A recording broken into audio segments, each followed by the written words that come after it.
خبر مفرح لاخواتي الاهلاويه وخبر محزن ايضا.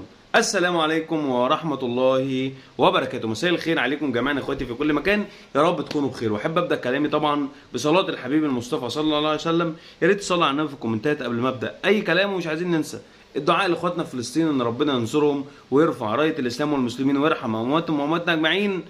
ولا تنسوا احمد رفعت من صالح دعائكم، وان ربنا يرحمه ويجعل قبره روضة من رياض الجنة ولا يجعله حفرة من حفر النيران. بسم الله الرحمن الرحيم.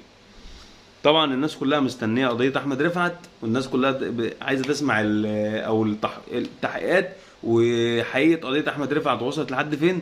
لسه التحقيقات في وزاره الشباب والرياضه قائمه حتى الان، ويتم الاطلاع على المستندات. هل هيتم تطبيقها؟ هل مش عارفه ايه؟ ده اللي هتسفر لنا عليه الايام المقبله باذن الله. ده موضوع احمد رفعت.